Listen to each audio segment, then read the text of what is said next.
a fẹ́ kọ́gbọ́n ọ̀dọ̀ yín la wá a fẹ́ kọ́mọ̀ o ọ̀dọ̀ yín la wá bàbá wa ìmọ̀ pẹ̀lú ọgbọ́n ló gbé wá dé. pé ìmọ̀ yìí òun fẹ́ kọ́ nítorí tọ́lọ́hún àti láti fi wúlò fún gbogbo ummatul islamiyya lápapọ̀ àti gbogbo ayé ọ̀yẹ̀kọ́ wà lọ́kàn akẹ́kọ̀ọ́ bẹ́ẹ̀. kí èèyàn ńlá nìyẹn dáadáa gbogbo kẹ́kọ̀ọ́. báwo wọ ọ̀pọ̀lọpọ̀ àwọn akẹ́kọ̀ọ́ lónìí bíi pé wọ́n kàn ní lọ́kọ́ lọ́kọ́ àbí àwọn gbọ́dọ̀ lọ rú Saudi yẹn wá ẹ máa rí owó ẹnu pé tiẹ̀ máa wọ bàálù kiri wọ́n bẹ̀lẹ̀ mi ẹlòmíì bẹ́ẹ̀ wọ́n lọ bẹ̀lẹ̀ mi bá kẹ́kọ̀ọ́ bí àbá sí ìdí pé wọ́n sáré bí lọ kò tí ì yóò kàn jókòó kalẹ̀ ilé ṣé bá wà lọ sílẹ̀ lárúbáwá ṣé ibẹ̀ ni orí eré pin sí ni alhamdulilayi ibi ẹ̀kọ́ dé lónìí kò síbi èèyàn ti lè mú ẹ̀kọ́ Allahu Akbar. bó o kọ́ ní Nàìjíríà ní ìwé ẹ̀rí kan náà láàjọ gbà kò síbi tẹ́yìn òtún lè kẹ́kọ̀ọ́ sábà níyàn rẹ̀ kọ́ tọ́ba ti má níyàn pé oúnjẹ máa àwọn olóyìn owó tèèyàn gbà lọ́wọ́ àwọn mọ́tò sáájì bọ́ ọba kẹ́kọ̀ọ́ ẹ̀ dáadáa tó oníṣẹ́ gidi lọ́wọ́ lọ ájì fún rẹ̀ ẹ̀bùn bọ́ sọ́nù ìbánisọ̀rọ̀ mi tọ́ lọ pé pọ̀lọ́ káírò lóòótọ́ mọ̀ ń wálé ó ti yẹ kí n wá àníyàn pé bọ́sàbẹ̀ kẹ́kọ̀ọ́ wà lọ́kàn ìgbẹ́ bá lọ́nà tí wọ́n á ní kówó mẹ́rin lọ́wọ́ owó sí Allahu Akbar. pé yìí náà wà júwe nǹkan mẹ́rin fún tí ó tún máa jóore fún un alhamdulillah. èrò kẹsàn pé mo sọ kẹsàn ti fáàrí ni pé ìyàwó mi wá kẹsàn pé mo kò ṣiṣẹ́ kankan lọ́hùn aláàjẹ́ fi ìyàwó wọn ṣiṣẹ́ lóòótọ́ kọ́lọ́ jẹ́ kí ìgbé ayé ọmọ rọrùn fún wa àmín. ìyàwó mi ṣiṣẹ́ alhamdulillah. ọlọ́run sọ̀rọ̀ wa ní rọrùn lọ́wọ́ alhamdulillah. lójú ọ̀nà ìgbìyànjú pẹ̀lẹ́pẹ̀lẹ́ àníyàn ní kí á jẹ́ ọ́ dáa ńlọlẹ̀ lárúbáwá àìrànlówó náà àìrànlọ́wọ́ sọ̀rọ̀ ẹ̀kọ́ káwé akẹ́kọ̀ọ́ mú yòókù lọ́kàn ẹ̀kọ́ ní kẹ́ẹ̀ka kù ẹgbẹ́ àti bẹ́ẹ̀ àbẹ́ náà ti sínú àbẹ́ kan ẹ̀kọ́ ní lásìkò mi náà bá lọ sọ́hùn kí n lọ bọ́ olówó ńlá kan yọ máa gbé nǹkan fún mi ẹ̀yìn ẹ̀ lọ bá mi lò àníyàn mo fẹ́ kẹ́kọ̀ọ́ kí n lè fi wúlò fún Islam èyí ò ní ẹjẹ́ ọ̀gá jù lọ́kàn wa Allahu Akbar. ìyẹn ni kò ga tọ́ka àníyàn ló ṣe pàtàkì. lọ́gà jù. ẹ fún wa ìmọ̀ràn tẹ nífàwọ̀ ọ̀dọ́ tó jẹ́ pé ọ̀nà tá a gbà máa kẹ́kọ̀ọ́ tí wọ́n fi rọ̀ wá lọ́rùn tí èèyàn náà fi lè kẹ́sìn járí ẹ̀. alhamdulillah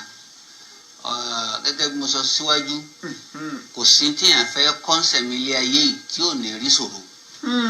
àfaradà àti àforítì níjẹ́ èèyàn ò dé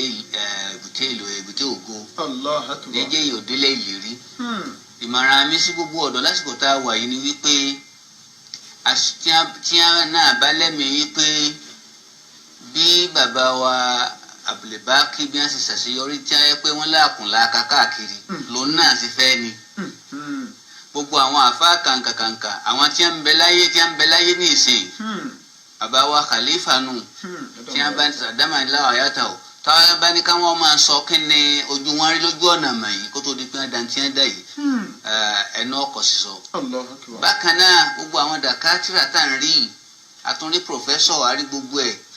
tí kálukú tó yẹ pé bí kálukú bá ti ń dé àyè kan wọ́n máa gbósùbà fún ó sì ń wọ̀ náà èyí tí wọ́n là kọjá ọlágbára tí wọ́n náà bá wá bẹ̀rẹ̀ èyí tí mo fẹ́ kọ́kọ́ sọ ni wípé má wo owó kéèyàn máa wo owó. ọ̀pọ̀lọpọ̀ tó bá ti wo owó yóò dọ́ọ̀pù ọ̀nà ẹ̀kọ́ sílẹ̀ Allahu Akbar. owó a sì máa tán ìgbà máa lu olówó ìgbà ò lè lu onímọ̀ láíláí Allahu Akbar. tí a bá ti bẹ̀rẹ̀ sí máa bá ìmọ̀ lọ tí ń bá lọ kó máa farada gbogbo òṣòro tí bá ń bẹ́ ń bẹ̀ pátá nígbà ọba ya yóò yí jẹ tó bá ti yí jẹ tán báyìí ní ìsìn ó ti di nǹkan fún un náà nìyẹn. Allahu Akbar. tá a bá sì fẹ́ kẹ́kọ̀ọ́ ká ibi tó dáa tá a ti kẹ́kọ̀ọ́ ibi tá a ti ní àkìdá tó dáa wọ́n ti kọ́yàn ní tó dáa. kọ́yàn ní tó dáa nítorí wípé kìí ṣe kìkì ẹ̀kọ́ nìkan náà ni èèyàn máa kú wọn máa lé ọ gbọ́dọ̀ lé èwo ní òwúlò fún un láyé bí tó fẹ́rẹ́ àlìkìyámàdì sí Allahu Akbar. ọ gbọ́dọ̀ máa léyìn náà nítorí wípé lásìkò tá a wà yìí oríṣi àwọn nǹkan ní ti ń ṣẹlẹ̀ àwùjọ ti dàrú Allahu Akbar. ọmọ kékeré ìntàgbàlagbà ti ṣe lòun náà fẹ́ ṣerú ẹ̀ oúnjẹ kọ́pọ̀lọpọ̀ ọmọ kánjú abarara fi sọ́nà ìmọ̀ báyìí tó bá kẹ́kọ̀ọ́ dá yìí kan báyìí yọ ọkàn drop ẹ̀ ní anikọ́ wọn lọ́ọ̀ kọ́sẹ́ anikọ́ wọn lọ iná lọ́ba wọn débi wípé wọ́n ń ṣe gbogbo àwọn ohun táwọn ń gbọ́ lónìí wọ́n ń ṣe yahoo wọ́n ń ṣe gbáǹsàwò wọ́n sáròwó Allahu Akbar. gbogbo wọn ti ń ní lánàá dà wọ́n ti lọ ọkọ̀ wọn ti parẹ́. Allahu Akbar. ṣùgbọ́n ẹ̀ ń bá nímà pàpà yìí máa tọ́ lọ́hùn ó kọ́ wọn parẹ́. Allahu Akbar. orí pa àwọn tó ọmọ lọ lórílẹ̀ ni ẹ wo olùkọ́ wa àgbà ọ̀rọ̀ ìmọ̀ òun lọ ọkọ̀ sáàyè ibi tí wọn ò ti máa rántí wọn ní ìsìn. bẹ́ẹ̀ sì ni ẹgbẹ́ngbà náà tó wọn rí. àdáhàsìmù ìpinnu pé ní ohun tí mo fẹ́ jẹ́rìí ìpinnu nǹkan báyìí mo fẹ́ jà bẹ́ẹ̀ ni mo fẹ́ jẹ́ ní ọjọ́ iwájú tí òbí sì gbọ́dọ̀ máa encourage àwọn ọmọdé ní lórí pé kan pé tí mo fẹ́ jẹ́rìí látara azimu yẹn ọwọ́ kò níyà àníyàn wo mo fẹ́ fi rìn àjò pẹ̀lú tí mo fẹ́ jẹ́ ẹgẹ́ tì mí àníyàn wo ni mo fẹ́ fi rìn àjò pẹ̀lú tí mo fẹ́ jẹ́ sẹ́yìn kò ní ìsìn náà máa ń pẹ́ mo fẹ́ I want to become a medical doctor in future mo fẹ́ di oníṣègùn òyìnbó mo fẹ́ àníyàn wo ni àníyàn pé mo fẹ́ jíwèé wò ni mo fẹ́ ṣe malpractice ni àbí mo fẹ́ ṣe mo fẹ́ engage certificate forgery ni àbí mo fẹ́ forge certificate yẹn àníyàn pé mo fẹ́ kàwé dáadáa mo ìfẹ́ ní ọ̀rẹ́ ìfẹ́ associate pẹ̀lú àwọn bad company mo sì fẹ́ dàbí àwọn ọmọ tó ṣe pé wọ́n lack parental care mo gbọ́dọ̀ gbọ́rọ̀ sí àwọn òbí mi ní lẹ́nu torí this nowadays more democracy has already occupy all spaces all quarters nǹkan pé more democracy ni pé ìwà burúkú ìwà jagunjagun tí ò bá àwùjọ mu ó ti kọ́ mọ̀ ní àwùjọ wa níbi tí àwọn abẹ́rẹ́ ní ìsìn àwọn ẹni ìdá gbogbo ti jẹ́ wàhálà gbọ́nmi sí mi tó ní dálẹ̀ káàkiri yìí so àníyàn wo lọ fẹ́ fi rìn dẹ́lẹ̀ kẹta òun náà ní pé mo fẹ́ jẹ́ ẹni tó ṣe pé ẹni tí ó ṣe àǹfààní tí ó jẹ́ àǹfààní anábìyẹn káírò náà sọ̀rọ̀ yẹn fáwọn náà ẹni tó dáa jù náà àwọn ẹni tó bá ṣe àwọn yẹn ní láǹfààní pé mo fẹ́ jẹ́ ẹni tí yóò jẹ́ benefit to the society yóò máa jẹ àǹfààní useful to society tí ẹni bẹ́ẹ̀ tí ó jẹ́ àǹfààní fún àwọn àwùjọ ló ṣe pé àtẹlẹsìn mùsùlùmí ni o àtẹlẹsìn mùsùlùmí ni o àtẹlẹsìn mùsùlùmí tẹ́lẹ̀ tó pé àní yìí wọ dáadáa mẹ lára rẹ̀ ẹ jẹ́ ká tara rẹ̀ tìgbé pápá náà lẹ́yìn ìsìlámù tọ́wọ́ débi tí ń lọ gbogbo àwọn ọkọlọ́jẹ wọn ibi tí ń lọ ọkọlọ́jẹ wọn débẹ̀ pẹ̀lú rẹ̀ wọ́n sì wọ́n fa ọjọ́ wọ́n máa wò pé nígbà tí mo débi tí ń lọ yìí ṣé ó yẹ kí n máa demonstrate arrogance rẹ̀ sáwọn tá a jọ ìrìn àjò tí wọn ò lè rí tí ìrìn àjò wọn tí ògùn lè rí tèmi ṣé kí n jẹ wọn máa yé ni àbí kí n sọ wọn dèrò ayé àbí kí n tọ́lá tèmi bá dé kí n máa fi ọlá mi jì ó nù ká fi ọlá yẹn ká mọ̀ pé ibi tí mo dé yìí o ọlọ́run ti kẹ́ mi o ẹni tí ò ti dè náà o ọ̀ya ẹ̀wọ̀n lọ sí skul mọ́ ṣé o ti máa fọ ọdún ọ̀bẹ tó fẹ́ ṣàbíṣì nǹkan ìwọ ìrànlọ́wọ́ kan mo fẹ́ ṣe fún ọ kó jẹ́ ní tí àwọn èèyàn máa bẹnẹfìtì ní ara An obligation upon every Muslims seeking knowledge for the sake of Allah. ìròyìn ayọ̀ rèé fákẹ́kọ̀ọ́ tó fẹ́ wọlé ẹ̀kọ́ gíga ńlá ìrọ̀rùn ló já sí ẹkú oríire Al-Yamana Institute ti dájọ́sepọ̀ Muhammadu Bello yunifásitì ní Zaria ire wọlé dépò kí gbogbo akẹ́kọ̀ọ́ tó fẹ́ wọ yunifásitì ó máa yọ̀ lókù. gẹ́lẹ́ tẹ́ ẹ bá ti parí dípúlọ́mà lọ́dọ̀ wọn lẹ ti láǹfààní láti wọ 200 level Muhammadu Bello yunifásitì láìsí jáàmù mọ́ àbídẹ́wò wàhẹ́kì àbí nẹ́kò rárá ẹ wọlé ẹ̀kọ́ wọn lọ ṣe dípúlọ́mà lágbára olúwa ohun gbogbo di ṣíṣe agogo 8 àbọ̀ òwúrọ̀ sáago káàbọ̀ ọ̀sán lọ́jọ́ Monday dọ́jọ́ Jímọ̀ lẹ́ ó fi máa gba lẹ́kṣọ̀ wẹ́rẹ́wẹ́rẹ́ ẹ ó gba sàtífíkẹ́ẹ̀tì pẹ́ pérégedé lẹ́ bá dẹ ní láǹfààní láti làbú ní Zaria fàlàyé lẹ́kùnrẹ́rẹ́ tàbí ẹ fẹ́ gba fọ́ọ̀mù ẹ kàn sílé ẹ̀kọ́ wọn eléyìí tó wà láláwẹ̀ èrè lọ́nà iléeṣẹ́ Mẹ́gàjí Ìwó nípínlẹ̀ Ọ̀ṣun tàbí kẹ́ẹ̀kan sí wọn ní nọ́mbà 37 Ògolúwa street Ọ̀sìmáwá road láborí ọlọ́jà líkòsì lógìjọ nípínlẹ̀ Ògùn. ẹ sì lè pa àwọn ẹ̀rọ ìbánisọ̀rọ̀ yìí náà pẹ̀lú 08089620695 tàbí 07086853286 trusted@yahoo.com ní email. pé bàbá ti dé abala kan ní ètò yìí abala ibi tá a ti máa ń kẹ́kọ̀ọ́ ni a ti máa ń bá àwọn bàbá wa àti mọ̀ wọ́n bá díẹ̀ nínú ìtàn wọn. Bàbá wa, ìmọ̀ràn wo lẹ ní fáwọn ọ̀dọ́ tá a jẹ́ kẹ́kọ̀ọ́ lóde òní láàrin ìṣẹ́jú díẹ̀ ó wù mí kẹ́ ẹ gbà wá mọ̀ràn tó wá mọ̀ nǹkan tẹ́ tó gbà wá mọ̀ràn lé lórí ó pọ̀ bóyá ìṣẹ́jú méjì péré. sẹ́rí kọ́lọ̀ ṣàánú wa àwọn yẹn kọ́lọ̀ nǹkan bá ṣàlékún àforíjì wọn. àwọn ẹlẹ́kọ̀ọ́ wọn ní góòrè sófà àkànná wà nágòrò sófà yà pọ̀lọ́. àwọn yẹn ti gbin táwa ń jẹ láyé lóde lónìí àfakáwà náà gbin táwọn ọmọ ń jẹ. ìmọ̀ràn mi ó ní wípé gbogbo ń táwọn bàbá ń gbìn kalẹ̀ kìí sí ọ̀nà rọ́. irọ́ lọ́pọ̀lọpọ̀ fi ń kó àwọn èèyàn jọ láyé lóde lónìí ilé ìfi látọ̀bọ̀ tán. irọ́ ká jìnnà sí i ó kéré ní àbọ̀bọ̀ kásá fún especially àwọn tá a lá ń kẹ́kọ̀ọ́ ẹ̀sìn. ẹlẹ́ẹ̀kejì ká jìnnà sí gbéraga. ọ̀pọ̀lọpọ̀ wọ́n rọ̀ bá wọn kẹ́kọ̀ọ́ súnà láyé lóde lónìí bí wọ́n bá ti rẹ́ nìkan tí ó jẹ́ wípé ojú ọ̀nà tí ń tọ̀ ọ yàtọ̀ sí tiwọn wọ́n mọ̀ sí gbéraga sí ni. àwọn bàbá ò fi bàǹdù ayé bí wọ́n ṣe jẹ́ wọn ní súnà tó bí wọ́n bá rẹ́ni tí ẹ̀ ṣe súnà wọ́n tún pè é sójú ọ̀nà bil hikma wal maw'izatul hasana. wọ́n pè é pẹ̀lú ọgbọ́n orí láì ní wọra wọn bí ìgbà tó jẹ́ pé àwọn dáa jù. ẹ̀rù ó tún máa bà wọ́n wípé èyí táwọn ń ṣe ìsáwọn orí ṣe déwájú ọlọ́wọ́n bàbá yìí. ìmọ̀ràn mi kejì nu ká jìnnà sí mọ́tòmọ́tò ká sì má máa wò ó wípé a ti sin lọ́n débì kan. gbogbo àwọn bàbá rẹ̀ bí n tiẹ̀ sùnmẹ́yà pọ̀ mo súnmọ́ wálé domi púpọ̀. wọ́n sì máa ṣe dáadáa àwọn yóò tún máa fi yè wọ́n kọ́lọ́sà àjàbá déwájú ọlọ́run kọ́lọ́sà ọlọ́run ṣàánú wa. àwọn ò tí ì ṣe nǹkan kan àgàpá òkè ni eléwọ̀n sínú súnà o mo rọ̀ wá lóko ọlọ́run ká sì má máa ríra wa ipá wa dáadáa jù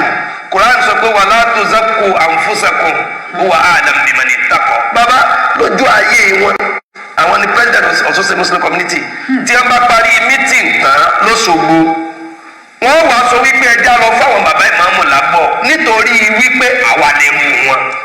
táwọn bàbá ń sì gbà wípé àwọn lọ̀gá àwọn wọn ò rárá wọn àgbẹ̀ rárá àwọn ìsọ̀gá wọn àwa lè mú fún yín. méjèèjì mo fẹ́ káwa akẹ́kọ̀ọ́ sí káàdì dání irọ́ pípa kájìnà sí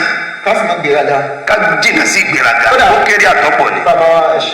kó múra sí ẹ̀sìn torí pé ẹ̀sìn tí mo wí yẹn ẹ̀sìn náà ní jẹ́ àdúrà ẹ̀sìn náà ní jẹ́ ọpẹ́ tí èèyàn bá ní ẹ̀sìn yóò bá àwùjọ mu yóò bá ètí tí ń bọ̀ mu yóò bá tí ń bọ̀ mu àwọn tí ọmọ tó bá sùn bí náà àwọn náà máa bá àwùjọ mu nípa wípé ó lẹ́mìí láti tọ́jú ọmọ tó bá sì ti lẹ́mìí láti tọ́jú ọmọ kó náà wá jẹ́ ẹlẹ́sìn ọlọ́run tí ò ní jẹ́ wípé ó ń ké èso ọwọ́ méjì tí ò ní máa dá èso ọwọ́ méjì tí ò ní ya tán lé orí gádà àbórí kọ́tà ni tí èèyàn bá ti ya tán tó gbà pé mo fẹ́ tọ́jú ọmọ mo fẹ́ sin ọmọ mo fẹ́ sin ọlọ́run lára ọmọ gba ìtọ́jú èyí la fi ń sọ fún àwọn òbí ọmọ nígbà Al-Qur'an sọ fún wa Al-Qur'an sọ nínú Suratu Kahfi kọ́ ni màá yà yẹn má bí wọ́n sọ pé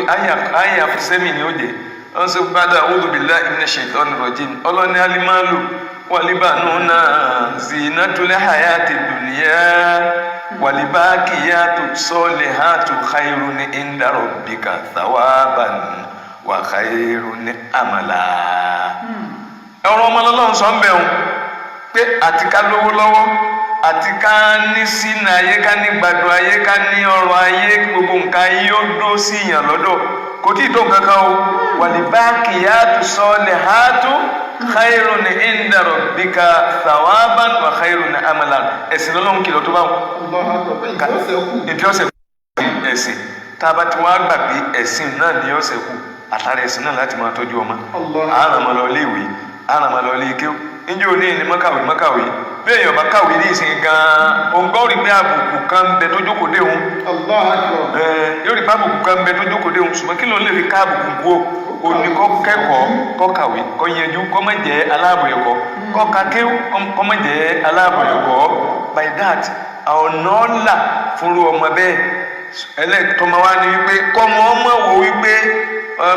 báwọn ẹgbẹ́ ẹ̀hún ṣe ń rówó ojúmọ́ torí pé tí ó kéwú kéèyàn tó kéwú kó tó di oúnjẹ nígbà tí àwọn bàbá wa fi ń ké lẹ́yìn 20 ọdún ni o lẹ́yìn 20 ọdún ni o wọ́n kàn bí ní pé sana ibtidayi ọdún 3 ìdádí ọdún 3 sanawi ọdún 3 ọjọ́ 9 àwọn kan sì ṣe ibtidayi ní ọdún 4 ìdádí ọdún 4 sanawi ọdún 4 kò jẹ́ 12 kò di 12 báwọn àti 12 ni àti 9 ni kò tí ì dóúnjẹ tí ẹ bá ṣe pé èèyàn bá ń ta sọ ọmọjú tí ń retí ẹni tí ó mú wa o tí ọba ti ṣe pé èèyàn ń retí ẹni tí ó mú wa kò tí ì di oúnjẹ ìgbà táwọn ti mọ̀ pé kò tí ì dóúnjẹ nǹkan mọ́ ọmọ ìgbéré ẹ̀ sípò ó ti yẹ kémi náà máa rówó ó ti yẹ mọ́ ọmọ ti dàdí retí owó kó jìnà díẹ̀ kó tó gbé ọmọ retí owó ṣùgbọ́n àwọn àfáà wa ní nǹkan kan tí wọ́n máa ṣe fún wa ní ìgbà náà wọ́n máa ń dà wá sọ́dọ̀ àwọn ẹlẹ́à wọ́n ní ẹlọ́rìí máa kọ́ àwọn ẹlẹ́à nígbà tá a bá ń káwọn ẹlẹ́à ibẹ̀ lóúnjẹ ó ti wọ́n máa ń fún wa lóúnjẹ tá a bá ti dọ́dọ̀ wọn wọ́n fún wa lóúnjẹ kò sówó ń bẹ̀ o wọ́n fún wa lóúnjẹ wọ́n fún wa lóúnjẹ títí oúnjẹ sì ń bẹ nílé ẹ̀kọ́ náà tí a padà kú oúnjẹ ó di ọ̀nà méjì olùpẹ̀ kó lè bá àtètè lóúnjẹ ní bàbá. nǹkan tí ìgbésí yẹn lè gbé ni pé ó fẹ́ dàbí àwọn kan ọfẹ bukẹgbẹ tí ń dá ọyọ wọn dá pọ tiẹ̀ náà ọfẹ máa ṣẹ́kù tó bá kú tán àwọn yẹn gbìyànjú ìgbìyànjú táwọn yẹn gbìyànjú tí wọn náà bá fẹ́ gbìyànjú nǹkan bẹ́ẹ̀ yẹn wèrè wọn ó pè ọ́ sọgbọn níjọ́ kìnìún àná wèrè náà pàmò àti yẹn kọ́nà wọn tó sọ wèrè wọn di ọgbọ́n àdìsọ pé wọ́n ti tilẹ̀kùn wìláyà àlẹ́ ti tilẹ̀kùn rẹ̀ ṣùgbọ́n èèyàn náà gbìyànjú olójú àwọn tí wọ́n ń débẹ̀ lásìkò yìí ọ̀nà yẹn ti jì báyìí. pẹ̀lú ọ̀nà tí ó là àwọn bàbá ilé ìlara ń gbà náà. ok ṣé ìsìn tẹ̀m̀bẹ̀lẹ̀ kó wọ́n gbà náà tó ti sìn. ọmọ kéwòn ló tẹ̀ fẹ́ mọ́nu ní ìsìn. ní ìsìn bẹ́ẹ̀ bá sí access ní ìsìn báyìí ní ìsìn tẹ bá ṣe wá wà ní online. a sì ń bọ̀ wá rẹ̀ gan. nípa tó ṣẹlẹ̀ láwùjọ àwọn. yóò máa wà àmọ́ wọ́n ti tilẹ̀kùn yẹn wọ́n wá ìdíwọ́ wọn sí fún àwọn kọ̀ọ̀kan o. ẹ ṣeun bàbá wa èèyàn ó gbìyànjú tó bá fẹ́ dàbí àwọn bàbá. Assalamu alaikum wa rahmatullahi wa barakatuhu. Knowledge is facts, information, or skills. Al-Yamana International School dé. Ilé ẹ̀kọ́ kan pàtàkì tá a ti ń fọ́mọ lómi ọgbọ́n ibi ìmọ̀ ẹ̀kọ́ ìwé àti kéwòsódò sí fẹ́ni tó bá fẹ́ tọ́mọ rẹ̀. Ilé ẹ̀kọ́ pọ̀ nílẹ̀ yìí eyín ọ̀gán dáyọ̀ gédéǹgbé láàrin egun tó fi kalẹ̀ sérígì ni. Ìmọ̀ tó yè kooro ni káwí àbí tàwọn àyíká àwọn tó dùn ún rí àwọn olùkọ́ wọn pérégedé ìjọba fún fóńtẹ̀lú ilé ẹ̀kọ́ wọn gbà. Ìlànà bọ́mọ ṣe Al-Qur'ani tó wà gédégbé àti kéwú àtìwé jẹ́ kí wọ́n yọ gbangba bí àlà. Ìgbanisí yàrá àkàwé láti bẹ̀rẹ̀ pẹ̀pẹ̀ délé ẹ̀kọ́ gíga ń lọ lọ́wọ́. Nursery 1 sí 2 àti primary 1 títí dé 5. Ilé ẹ̀kọ́ girama tún bẹ JSS tó fi dórí SS classes ló wà. Nọ́mbà 37 Ògbólúwa street Ọ̀sìmáwá road Láborí Ọlọ́jà Líkòsí Ògìjó nílé ẹ̀kọ́ wọn dúró sí Tandi. Ẹ tún lè kàn sí Gbága road Ẹ̀ríyọ̀ village Ògìjó nípínlẹ̀ Ògùn ni. Bákan náà Múlẹ́rú wá Gbága off Ìkòròdú express road. Ẹ wo olóyè náà ẹ lè kàn sí wọn lágbègbè Mọ́yá Ìkòròdú nípínlẹ̀ Èkó. Ẹ sì lè pè wọ́n sórí àwọn ẹ̀rọ ìbánisọ̀rọ̀ wọ̀nyí 081 63 54 89 47 tàbí 080 34 02 63 94 tàbí 070 62 66 82 27. Bákan náà lẹ lè kàn sí wọn lórí ímeèlì wọn trusted@yahoo.com ní ímeèlì náà. a fẹ́ kọ́gbọ́n ọ̀dọ̀ yín la wá a fẹ́ kọ́mọ̀ o ọ̀dọ̀ yín la wá bàbá wa ìmọ̀ pẹ̀lú ọgbọ́n ló gbé wá débi.